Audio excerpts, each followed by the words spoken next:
Hello, welcome to another edition of the Weekly Brunch. I welcome you to today's edition, and today we will be discussing establishing your boundaries. Now, before we get into the topic, I always like to put a disclaimer that this is my experiences, my personal experiences, my personal researches, and this is not set in stone. So use your own discernment, please. Now, today's topic is establishing your boundaries. Have you ever been in a position where you constantly feel disrespected or you feel that people overstep? And I don't like to put the blame completely on the other party. Sometimes this is due to the fact that we, you, me, the individual, have not established our boundaries correctly, properly. We have not solidified it. Usually this happens, unfortunately, when you first meet people, because we want to appear likable. So we forego establishing our boundaries at that time. But let's take a closer look at this. What do I mean by establishing your boundaries? Let's take a look at the definition.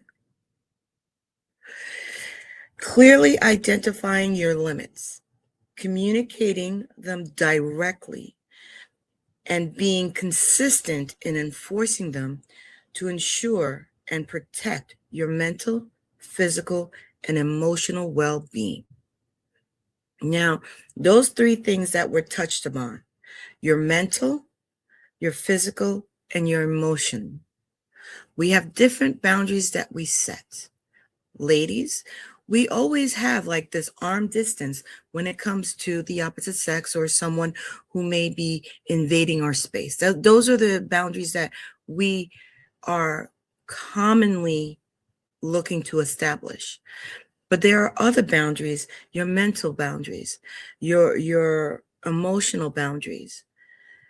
Those have to be set at the beginning too, because it's very easy for people to overstep.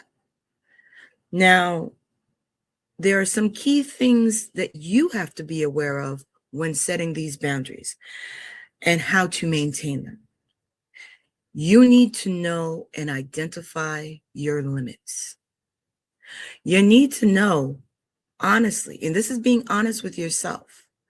This grows with being mindful. This grows with showing gratitude that we've talked about a lot during our weekly brunches. This is where you know, this is where the line is for me. This is where I will be offended. This will cause me some problems. It's important to be aware and to know these issues. Now, I'm sorry, I'm trying to fix X right now because on X, okay, I can't see your comments, so I have to watch you on X. I do apologize. So it's very important to know where you want that limit established. And then the next part is communicating it clearly.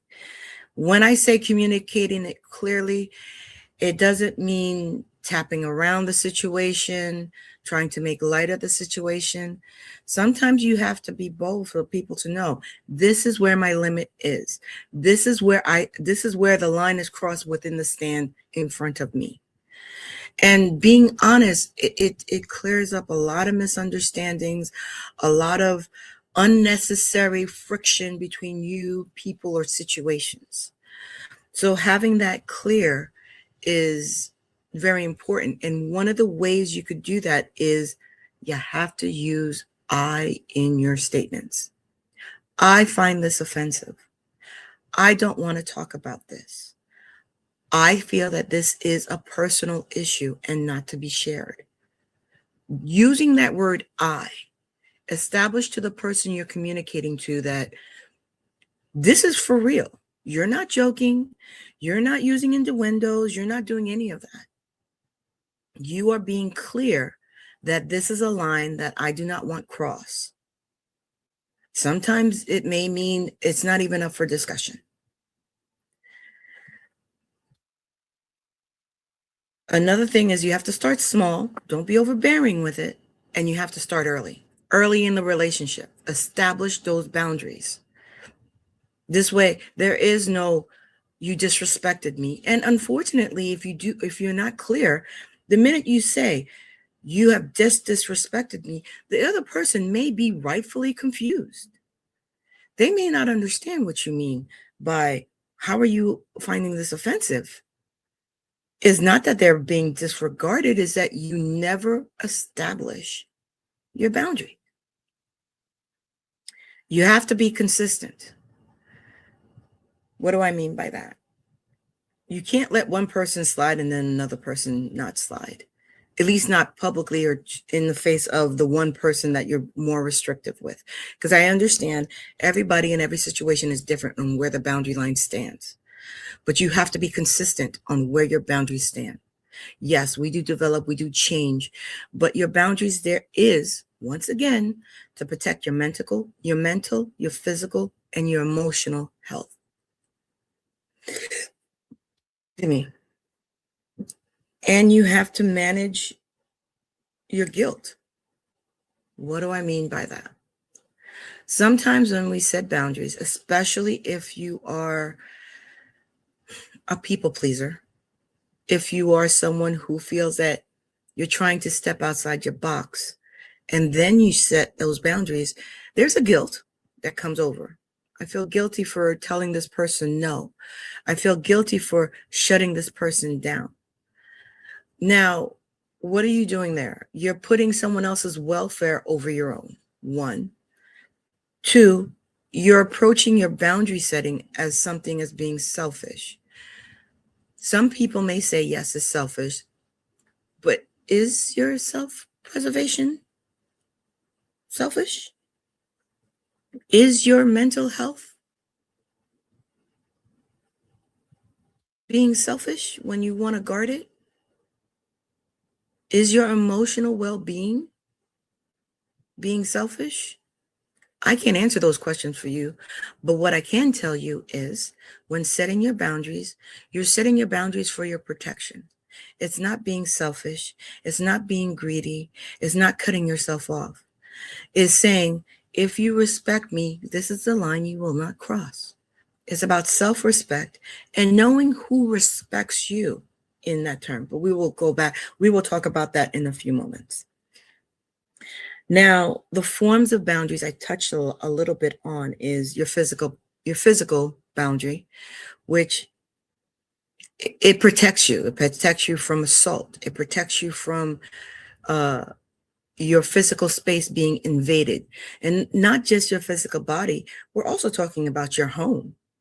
We're also talking about your workspace. There are boundaries to be set emotionally. Not having emotional boundaries leads to, and again, I'm going to reiterate my disclaimer as this being my opinion. It leads to sometimes depression. It leads to sometimes feeling that you are worth less because people do not respect how you feel. And to avoid all these misunderstandings is to actually set those boundaries.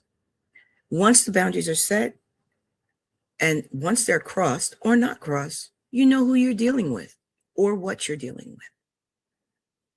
Material and financial. Okay, I'm going to show my age on this.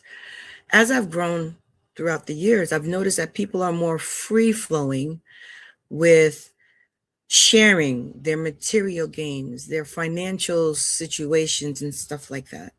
I grew up in an era where this was one of the things that you did not talk about with strangers, and you rarely even spoke about it with family members, unless they were your immediate family, meaning husband, depending on the level, boyfriend, children. And even then, there was an act of discernment and a boundary set on how far that discussion goes. So those are boundaries that are also set when it comes to your financial situation. Also, this is some that most people, they do set the boundaries on. This is work and time. When I say working time, I'm talking about what time you leave. Some people are very punctual and they're like, my timesheet says I'm supposed to leave at this time, and this is the time I'm going to leave. When it comes to time, that's a little bit more flexible on what you commit your time to. Some people don't commit to that office outings after hours to go to the bar because their time to them is more important to either get stuff done on a personal basis during that time off at home, or even spending time with family or other friends. Other things is going to commitments with friends. There are certain events people won't go to. An alcoholic, and this is an example, a recovering alcoholic will not go out with friends who go out drinking all the time. That is a boundary. That is a boundary that helps them physically and helps them emotionally deal with a form of addiction. You see, so it's important. Everybody's boundaries are different. And you have to set your boundaries based on what caters to your required needs. It helps you grow as a person. It helps you understand who you want in your circle to remain. Because if someone doesn't respect your boundaries, they don't deserve to be in your circle. Again, my opinion. But this is for your emotional health. This is for your mental health. And this is for your physical health. Having healthy boundaries is not a awful thing to have. It's actually a healthy thing to have. I would question someone who don't have boundaries, who lets anything flies, because it's also a destructive act not to have boundaries. Have healthy boundaries. Communicate those boundaries. Don't sit and sulk. And ask yourself, this action offended me, but did I establish the correct boundaries with this particular person, time, or place?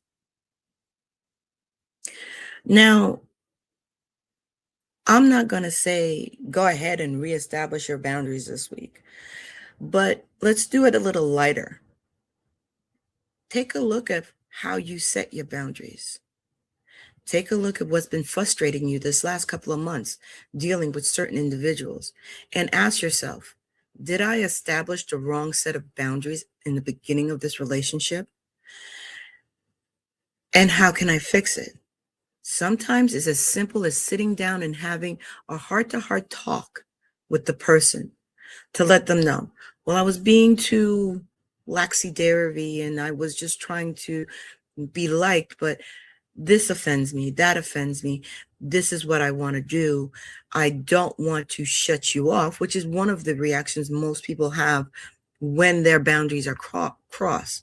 I would like to see if we could reestablish these boundaries and still continue a productive, healthy relationship moving on. So how are your boundaries? Have you been offended by others' actions because you did not establish the boundaries correctly? Do you respect the boundaries that others have set for you? These are questions that you may want to think about as this week goes through and see how you could reestablish. Healthy boundaries develop into healthy relationships with others in other situations and locations. So put this into mind as you do your gratitude, as you do your mindfulness. Think about the boundaries that you've set. Every person, every situation, and every location is different on how you set them. Did you set the correct boundaries for yourself? Do you respect the boundaries that others have set for you?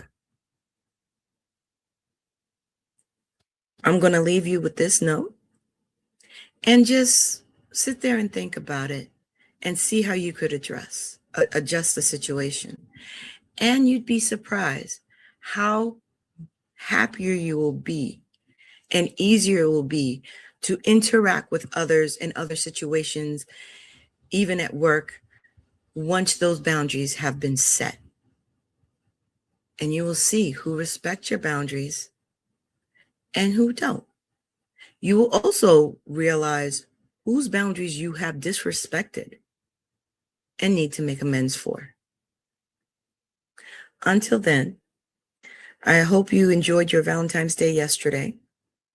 I hope you enjoyed this wonderful sunny day, because here in New York it's a little bit warm, which I'm very, very grateful for. And enjoy the rest of your week. We're halfway through the winter season. Spring is right around the corner. So establish those boundaries. Journal what you feel if you can't speak it out. And take those steps to be a better and more productive you. Until next time, have a beautiful day.